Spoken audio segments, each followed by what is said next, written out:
Hello everyone and welcome back to another vlog. तो कल सकाळु मुझे सबुदिन भाया कॉलेज में रेडी होकर बाहरी पड़ली।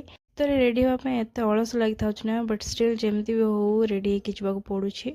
तापर मु कॉलेज पढ़ी। कॉलेज रे क्लास केतरा थिला तो सेटा सरिलु। सरिला पर गोटे पार्सल आसला मो फ्रेंड रो, तो सेटा आम रिसीव करने तलकू गलु। आउ पार्सल रिसीव करके आम पलि आसलु घर को। आउ आसला पर मते एते भोक लागुतला ना, मु कौन खाइबी बोली खोजुतले। सेतकी भितरे मम्मी मते देले काटिके अमृतभंडा, जोड़ा कि एते मीठा थिला ना, बहुत भल लागला। तापर सेतकी भितरे मु ड्रेस भी चेंज करदेली। आउ ड्रेस चेंज कला पर मम्मी मते एठी केतरा जिंस देखौतले। ओडिसा घर पूरी जाइतले, आउ सेठु केतरा जिंस आनितले, जोड़ा कि थिला ए सुंदर शंख, आ मम्मी को चूड़ी, आउ बहुत बढ़िया जगन्नाथ फोटो फ्रेम गुड़े बहुत सुंदर थिला। आ संध्या दीदी को मुंड बथौला, तो मम्मी टी तार तेलर मालिश करते। से भितर मुझे बनई देली दुई जन चाउमिन, कहीं खाइले भल लगे बोली।